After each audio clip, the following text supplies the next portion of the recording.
Hi guys, we hope you are all doing great. இன்றைக்கி நம்ம தூக்கத்தை பற்றி தான் பார்க்க போகிறோம். ஆனால் அதுக்கு முன்னாடி சர்க்காடியன் ரிதம் அப்படின்றத நம்ம கண்டிப்பாக என்னன்னு தெரிஞ்சுக்கணும்.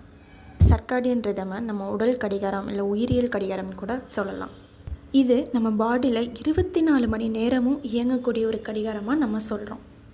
நாம் எந்த டைம் எந்திரிக்கணும், எந்த டைம் பசி எடுத்து சாப்பிடணும், எந்த டைம் நம்ம பாடிக்கு தேவையான எனர்ஜியை கொடுக்கணும், இல்லை எந்த டைம் நம்ம போய் தூங்கணும் அப்படின்ற எல்லாத்தையும் நமக்கு சொல்கிறது தான் இந்த 24 மணி நேர கடிகாரமான சர்க்காடியன் ரிதம். இந்த சுழற்சியானது காலை, மதியம், மாலை, இரவுன்றபடி நடக்குது.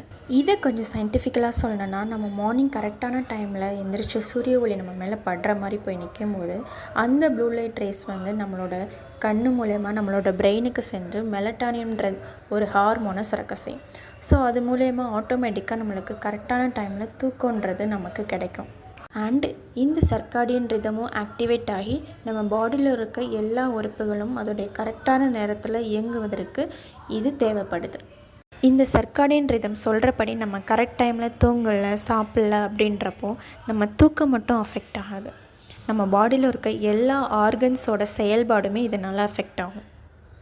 உங்களுக்கு கரெக்டான தூக்கம் வேணும், இன்னும் சர்க்காடியன் ரிதம் பற்றின மோர் இன்ஃபர்மேஷன் வேணும்னா ஸ்க்ரீனில் தெரிகிற நம்ம சென்டரை காண்டாக்ட் பண்ணுங்கள் அண்டு நம்ம பேஜை ஃபாலோ பண்ணிக்கோங்க. தேங்க்ஸ் ஃபார் வாட்சிங். Have a nice day.